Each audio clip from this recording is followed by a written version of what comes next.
أعوذ بالله من الشيطان الرجيم إن الذين آمنوا وعملوا الصالحات كانت لهم جنات الفردوس نزلا خالدين فيها لا يبغون عنها حولا قل لو كان البحر مدادا لكلمات ربي لنفد البحر قبل أن تنفد كلمات ربي ولو جئنا بمثله مددا قل إنما أنا بشر مثلكم يوحى إلي أنما إلهكم إله واحد فمن كان يرجو لقاء ربه فليعمل عملا صالحا ولا يشرك بعبادة ربه أحدا۔ اللہ رب العالمین کی توفیق سے اور ان کے فضل محض سے ہم نے کچھ عرصہ سے سورۃ الکہف اس کے متعلق بات شروع کی ہوئی ہے اور کوشش کر رہے ہیں کہ قرآن اور سنت کی روشنی میں اس عظیم سورت کے فضائل، اس کے معانی، اس کے اثرات اور اس میں اللہ رب العالمین نے جو جو بیان کیا ہے اسے قرآن و سنت کی روشنی میں سمجھنے کی کوشش کریں۔ اللہ رب العالمین ہماری اس محنت کو برابر بنائے اور ہمارے کہنے کو، ہمارے سننے کو قبول فرمائے اور صحیح بات جو ان کی توفیق سے سمجھ میں آئے اس پر اخلاص کے ساتھ ہمیشہ کے لیے عمل کرنے کی توفیق عطا فرمائے۔ اب ہم اللہ رب العالمین کی توفیق سے سورہ کے آخری حصہ پر پہنچ چکے ہیں۔ ان الذین آمنوا وعملوا الصالحات كانت لهم جنات الفردوس نزلا۔ اس سے پہلے کے درس میں ہم نے جو بات کی تھی وہ یہ تھی اللہ رب العالمین کے ارشاد کی روشنی میں کہ اس دنیا میں کچھ لوگ ایسے ہیں جو اعمال اچھے کرتے ہیں اور اچھے اپنے ذہن کے، اپنی سوچ، اپنی سمجھ کے اعتبار سے اچھے کرتے ہیں، جن کو وہ اچھا سمجھتے ہیں اسے کرتے ہیں، جس کو اللہ نے، اللہ کے رسول نے اچھا کہا ہے اسے اچھا سمجھ کے نہیں بلکہ جو ان کا دل و دماغ جسے اچھا کہتا ہے اسے اچھا سمجھ کے کرتے ہیں، اور پھر جسے وہ خود اچھا سمجھتے ہیں اس کے لیے بڑی محنت کرتے ہیں، بڑی کاوش کرتے ہیں، جس عبادت کو اپنی سوچ سمجھ کے مطابق اپنے لیے اچھا سمجھتے ہیں دن رات اسے ادا کرتے ہیں، اس کے لیے اپنا سب کچھ لگاتے ہیں، لیکن نتیجہ کیا ہے؟ نتیجہ کیا نکلتا ہے؟ قل هل ننبئكم بالاخسرین اعمالا۔ یہ وہ لوگ ہیں جو اعمال کے اعتبار سے سب سے زیادہ گھاٹے میں ہیں، محنت بھی کی، کوشش بھی کی، عبادت بھی کی، جسمانی، مالی، وقت کی، لیکن کیا ہوا؟ اعمال کے اعتبار سے سب سے زیادہ خسارے میں یہ لوگ ہیں۔ اور خسارہ کہاں سے آیا؟ سبب کیا بنا؟ علت کیا ہوئی؟ انہوں نے کام وہ کیے جنہوں نے انہیں اچھا سمجھا، وہ کام نہ کیے جسے اللہ اور اس کے رسول نے اچھا سمجھا۔ کیا ہوا؟ اعمال تباہ و برباد کر دیے گئے اور وہ خسارہ پانے والوں میں سے ہو۔ اولئک الذین کفروا بآیات ربهم ولقائه۔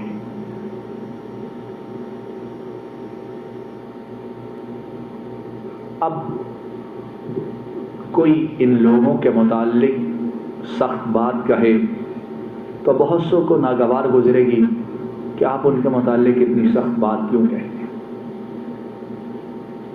اگر ہمارا کہنا ناگوار ہے تو ہم نہیں کہتے، لیکن تمہیں وہ سناتے ہیں جو عرش والے رب نے ان لوگوں کے متعلق کہا ہے۔ اب جسے رب کا کہنا ناگوار گزرے وہ اپنے ایمان کی خبر لے۔ اولئک الذین کفروا بآیات ربہم، یہ وہ لوگ ہیں جنہوں نے اپنے رب کی آیات کا کفر کیا وَلِقَائِهِ، اور انہوں نے رب کی ملاقات کا انکار کیا ہے۔ فَحَبِطَتْ أَعْمَالُهُمْ، ان کے اعمال اکارت ہو گئے، برباد ہو گئے۔ فَلَا نُقِيمُ لَهُمْ يَوْمَ الْقِيَامَةِ وَزْنًا،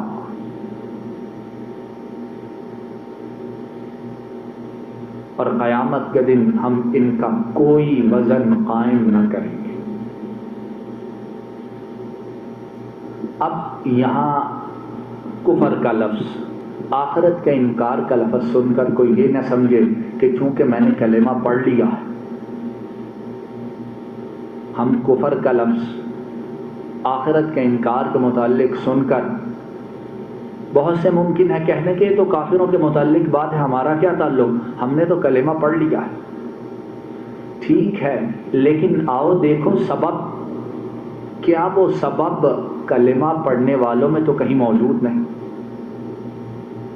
اگر کلمہ پڑھنے والوں میں وہ سبب موجود ہے تو ڈر ہے کہ ان کا بھی انجام وہی نہ ہو جو ان کفر کرنے والوں کا ہوا۔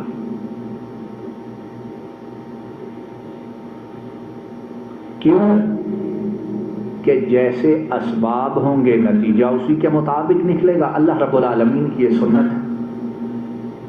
اب جو کلمہ پڑھنے والا عمل وہ کرے جسے وہ یا اس کا پیر یا اس کی جماعت یا اس کے بڑے اچھا سمجھے، قرآن و سنت کی کوئی دلیل اس کے پاس نہ ہو، بتاؤ اس کا عمل کہاں جائے گا؟ عمل جو کرتا ہے وہ کس لیے کرتا ہے کہ قبول ہو، اور قبول کرنے والا کون ہے؟ بولیے، اللہ رب العالمین۔ اور اگر وہ قبول نہ کرنا چاہیں تو کوئی زور سے، دبدبے سے، قوت سے قبول کروا سکتا ہے؟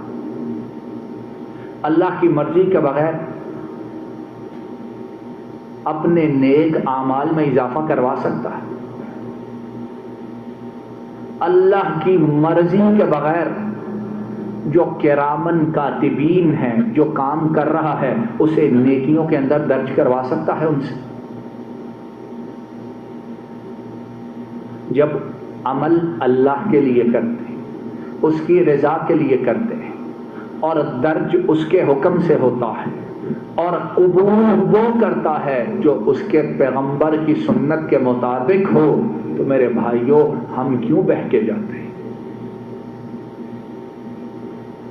دن رات کے چلے، کوئی ایک ٹانگ پہ کھڑا ہوتا ہے، کوئی ایک ٹانگ ایک ہاتھ پہ کھڑا ہوتا ہے، کوئی صد کے بل کھڑا ہوتا ہے، کوئی کسی اور طرح کھڑا ہوتا ہے، کوئی کس طرح محنت جد و جہد کرتا ہے، کوئی سال 2 سال 4 سال کے لیے سارے گھر والوں کو چھوڑ کر تبلیغ کے نام پہ نکل جاتا ہے۔ کیا کچھ کرتے ہیں اور سمجھتے ہیں وَهُمْ يَحْسَبُونَ أَنَّهُمْ يُحْسِنُونَ صُنْعًا، اور سمجھتے ہیں ہم بڑے اچھے کام کر رہے ہیں۔ اچھا کام وہ ہے جس کا حکم رب نے دیا ہو، اچھا کام وہ ہے جو محمد الرسول اللہ انہوں نے کیا ہو، حکم دیا ہو، یا ان کے حضور اس کام کو کیا گیا ہو۔ جو کام ان کاموں میں سے نہیں ہے اس کا کرنے والا خواہ مخواہ اپنے آپ کو ضائع کر رہا ہے۔ ان الذین آمنوا وعملوا الصالحات کانت لهم جنات الفردوس نزلا. اب جن کے اعمال ضائع ہو گئے ان کا انجام کیا ہوگا؟ ذالک جزاؤہم جہنم، ان کا انجام جہنم ہے. بما کفروا، کیوں کہ انہوں نے کفر کیا. واتخذوا آیاتی ورسلی ہزوا، اور انہوں نے میری آیات کا اور میرے رسولوں کا مذاق اڑایا. میری آیات کا اور میرے رسولوں کا مذاق اڑایا. اور میرے بھائیوں، یہاں بات ہم میں سے بعض کلمہ گو ایسی کرتے ہیں کہ معاملہ بہت سنگین ہو جاتا ہے. اپنے ارد گرد دیکھو کتنے کلمہ گو ایسے ہیں جو پیغمبر کی بہت سی سنتوں کا مذاق اڑاتے ہیں. ہے کہ نہیں بات؟ بولیے ہے کہ نہیں؟ اور مذاق دین کے نام پہ اڑاتے ہیں. کچھ تو بے دین ہے، ملحد ہیں، کمیونزم، سوشلزم، کیپٹلزم اور مختلف راستوں کو، طریقوں کو ماننے والے ہیں. ان کی بات کو چھوڑو. بہت سے اپنے آپ کو دیندار کہنے والے، اپنی شکل صورت دین کے مطابق بنانے والے، بہت سی سنتوں کا مذاق اس لیے اڑاتے ہیں کہ یہ سنت ان کے امام کے قول کے مطابق نہیں ہے کہ نہیں بات؟ کیوں جی، ہے کہ نہیں؟ رفع الیدین جو نماز میں کرتا ہے، کتنے دیندار کیا کہہ کر اس کا مذاق اڑاتے ہیں کہ یہ تو شروع میں کی گئی تھی بتوں کو گرانے کے لیے، اب اس کی کیا ضرورت ہے. بہت سے کہتے ہیں کہ کیا نماز میں گھوڑے کی دم کی طرح ہاتھ ہلاتے رہتے، اور اسی طرح معاذ اللہ سنت کے متعلق کیا کیا باتیں زبان سے نکالتے. وَاتَّخَذُوا آیَاتِي وَرُسُلِي هُزُوًا، یہ جن کا انجام جہنم ہے. کیوں ہے؟ انہوں نے کفر کیا اور اس کے ساتھ کیا کیا؟ رسولوں کا اور میری آیات کا مذاق اڑایا. اب جو پیغمبر کی کسی سنت کا مذاق اڑاتا ہے اس نے حقیقت میں اللہ کی آیات کا بھی مذاق اڑایا. کیوں کہ اللہ رب العالمین فرماتے ہیں یا ایھا الذین آمنوا اطیعوا اللہ واطیعوا الرسول ولا تبطلوا اعمالکم.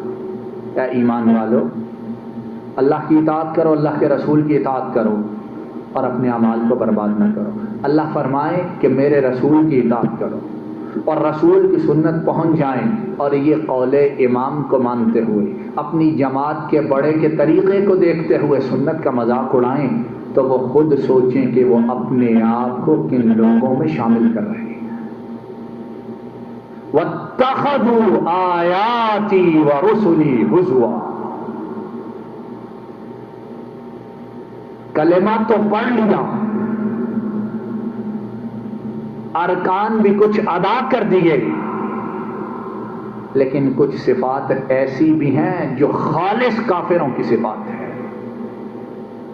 اور وہ کیا ہے کہ بہت سی سنتیں جو ثابت ہیں، پیغمبر ان پر عمل کرتے رہے، صحابہ نے ان سنتوں کو حرز جان بنائے رکھا، اور آج یہ ایک امتی کے پیچھے چلتے ہوئے پیغمبر کی ان سنتوں کا مذاق اڑاتے ہیں کہ جن سنتوں کو اللہ نے پوری کائنات کے لیے نمونہ بنایا ہے. لقد کان لکم فی رسول اللہ اسوۃ حسنہ. اللہ کہے کہ پیغمبر کی ذات میں تمہارے لیے بہترین نمونہ ہے، اور یہ کہے نہیں. اس نے رب کی آیات کا مذاق اڑایا کہ نہیں اڑایا ہے؟ تو قیامت کے دن اللہ رب العالمین کے دربار میں یہ کیا منہ لے کر جائیں گے. اور جن کی یہ پیروی کرتے ہیں، کوئی امام ہو، کوئی بڑا ہو، کوئی شخصیت ہو، وہاں کوئی کسی کے کام نہیں آئے گی. وہاں وہ لوگ خود کہیں گے کہ ہم نے تو اے اللہ انہیں کہا ہی نہیں تھا ہماری پیروی کر. ان سے پوچھو انہوں نے کیوں پیروی کی. واتخذوا آیاتی ورسلی ہزوا. اس لیے اس دور میں وہ لوگ بڑے سعادت مند، بڑے خوش بخت، بڑے خوش نصیب ہیں جنہوں نے سنت نبی صلی اللہ علیہ وسلم کو اپنے سینوں سے لگا کے رکھا ہے، اسی کے مطابق عمل کی کوشش کرتے، اسی کی دعوت دیتے، اور پیغمبر کی بات کے سامنے کسی اور کی بات کو کوئی اہمیت نہیں دیتے. عزت، احترام، تقدیر سب علماء کی لازم اور واجب، لیکن جہاں پیغمبر کی ذات آتی ہے وہاں پھر کسی اور کی حیثیت اگر ہم دیں اسے تو پیغمبر کو بھیجنے والا رب ناراض ہوتا ہے، اور جب رب ناراض ہو جائے تو کسی دوسرے کو حیثیت دے کہ مجھے اور تمہیں کیا مل جائے. ان الذین آمنوا وعملوا الصالحات كانت لهم جنات الفردوس نزلا.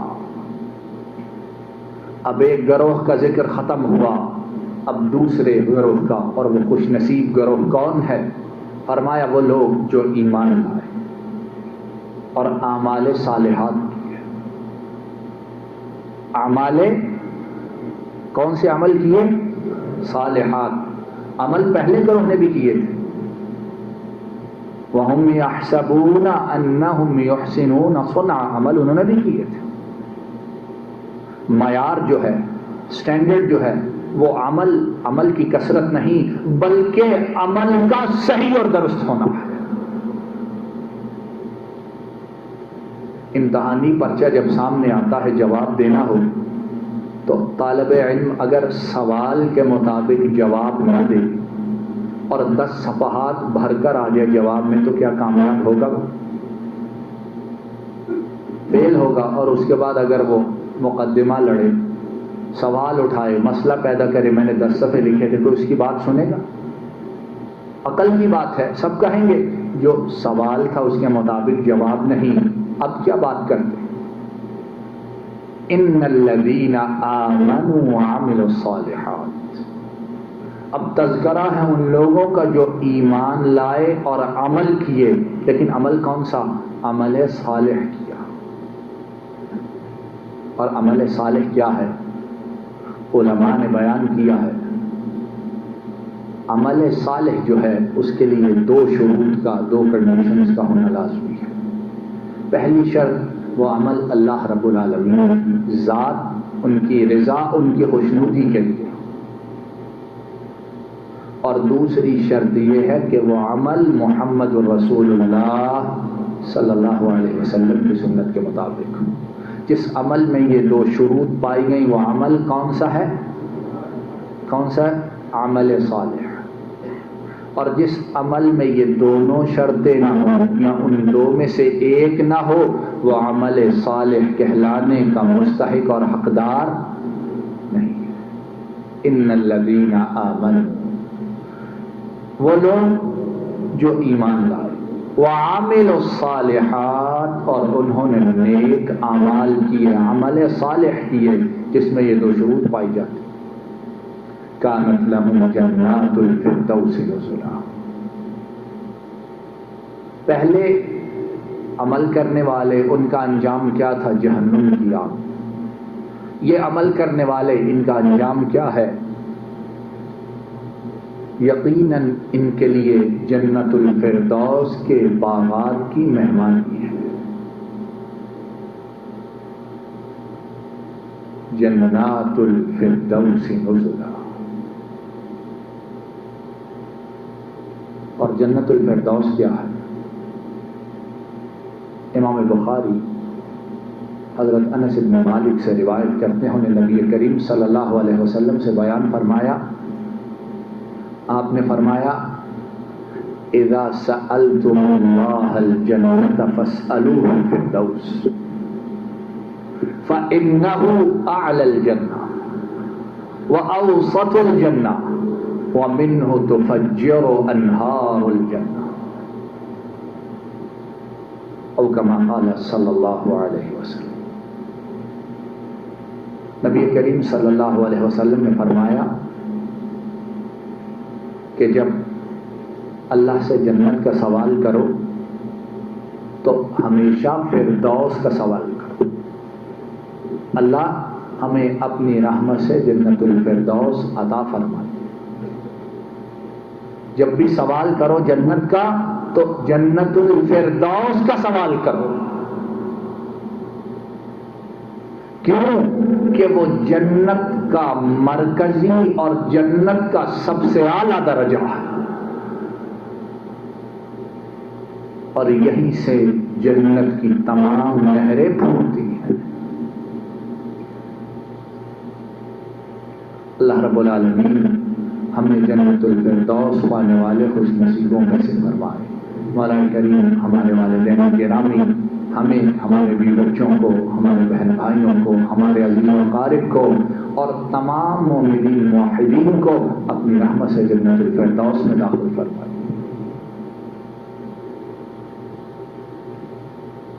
اب جنت الفردوس وہ سب سے اعلیٰ درجہ، سب سے اعلیٰ مقام ہے. لیکن جو جنت ہے،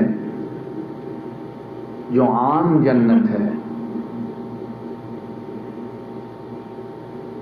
اس کا مقام و مرتبہ، اس کی شان و منزلت اور اس کی حیثیت کیا ہے؟ اگر ہمیں جنت، اس کی حیثیت اور اس میں جو کچھ ہے سمجھ آ جائے تو ہمیں یہ پتہ چل جائے کہ ایمان اور عمل صالح یہ چیز کتنی بڑی ہے. امام ابن ماجہ نبی کریم صلی اللہ علیہ وسلم سے روایت کرتے ہیں، آپ نے فرمایا موضع صوت فی الجنہ خیر من الدنیا وما فیہا، او کما قال صلی اللہ علیہ وسلم. جب سے ہم پیدا ہوتے ہیں تب سے لے کر مرنے تک ہم اپنی روٹی کے لیے، اپنے پیٹ کو بھرنے کے لیے، اپنی زندگی کو چلانے کے لیے، جو معاشی ضروریات ہیں ان کو حاصل کرنے کے لیے کتنی محنت کرتے ہیں. مکان بنانے کے لیے، گھر بنانے کے لیے، دکان خریدنے کے لیے، کاروباری مرکز بنانے کے لیے اپنا سب کچھ لگا دیتے ہیں. حتیٰ کہ بہت سے ایسے ہیں اپنے ایمان کو بیچ دیتے ہیں. اللہ رب العالمین ہمیں ایسے لوگوں میں سے نہ فرمائے. اور معلوم نہیں کہ اس چیز کو، اس جگہ کو، اس رزق کو ہم پائیں گے یا پانے سے پہلے اس دنیا سے نکل جائیں گے. اور اگر پا لیں گے تو کتنی دیر استفادہ کریں، اور ممکن ہے استفادہ نہ کریں، جو حاصل کیا ہے وہ ہمارے لیے وبال، عذاب، مصیبت بن جائے. لیکن اس گھر کے لیے ہم کیا کرتے، کتنی تیاری کرتے ہیں، کتنا اہتمام کرتے ہیں، کتنا زور لگاتے ہیں، کتنی محنت اور کوشش کرتے ہیں، جس کے متعلق امام الانبیاء صلی اللہ علیہ وسلم نے فرمایا موضع صوت فی الجنہ.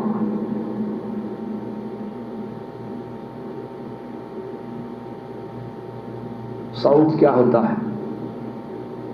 ایک چھڑی یا چمڑے کا جو درہ ہوتا ہے. فرمایا ایک چھڑی یا چمڑے کا جو درہ ہوتا ہے لمبا سا، اور چوڑائی اس کی کتنی، اتنی یا اس سے بھی کم ہوتی، اور لمبائی کتنی ہوتی ہے؟ 1 ہاتھ، 1 میٹر. فرمایا جنت میں اتنی جگہ دنیا اور دنیا میں جو کچھ ہے ان تمام سے بہتر ہے. موضع صوت فی الجنہ خیر من الدنیا وما فیہا. ایک چھڑی کے برابر جگہ، اور اس میں انسان کھڑا بھی نہیں ہو سکتا، کھڑا بھی نہیں ہو سکتا. انسان کا جو پیر ہے وہ چھڑی یا درے کی نسبت چوڑائی میں زیادہ ہوتا ہے.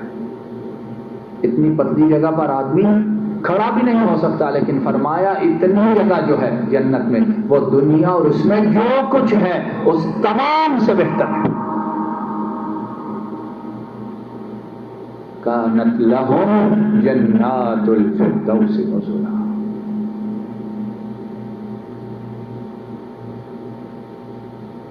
اب ہم اس جگہ کے لیے، اس مقام کے لیے کتنی محنت کر رہے ہیں، اور محنت کا صحیح طریقہ وہ بھی اللہ رب العالمین نے بتلا دیا، وَعَمِلُوا الصَّالِحَاتِ۔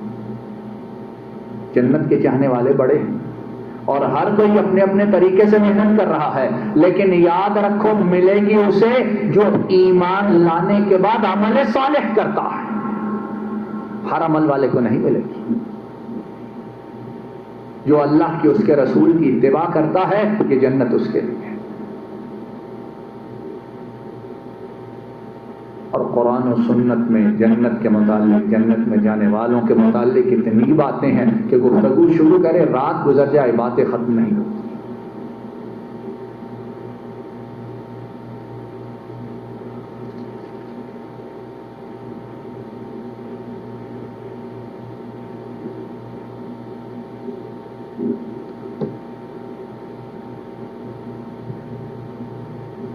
اور جو لوگ جنت میں جائیں گے اس دن عمل صالح کر کے، جنہوں نے اپنے رب کو راضی کیا ہوگا، ان کا عالم، ان کی شکل و صورت کیا ہوگی، انہیں کیا کچھ ملے گا۔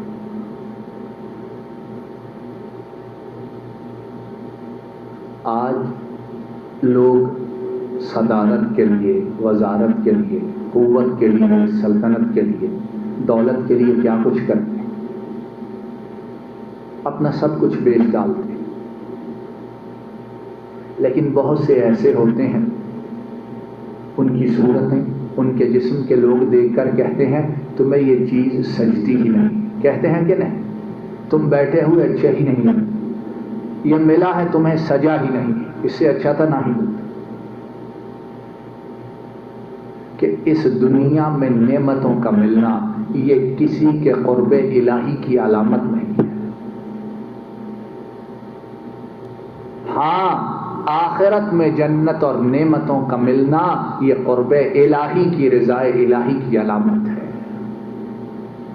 اور آخرت میں رب جس سے راضی ہوگا، جہاں اس کے باطن کو مجلا مزکا کرے گا، وہاں اس کی شکل و صورت کو بھی خوبصورت ترین بنا دے گا۔ نعمتیں اگر باطنی ہوں گی تو ظاہری طور پر بھی جسے نعمتیں ملیں گی اس کی شکل و صورت کو اللہ بدل دیں گے۔ امام بخاری حضرت ابو ہریرہ سے بیان کرتے ہیں، قال رسول اللہ صلی اللہ علیہ وسلم اول زمرۃ تلج الجنہ صورتهم على صورة القمر ليلة البدر لا يبصقون فيها ولا يمتخطون فيها ولا يتغوطون آنيتهم فيها الذهب أمشاطهم من الذهب والفضة ومجامرهم الألوة ورشحهم المسك ولكل واحد منهم زوجتان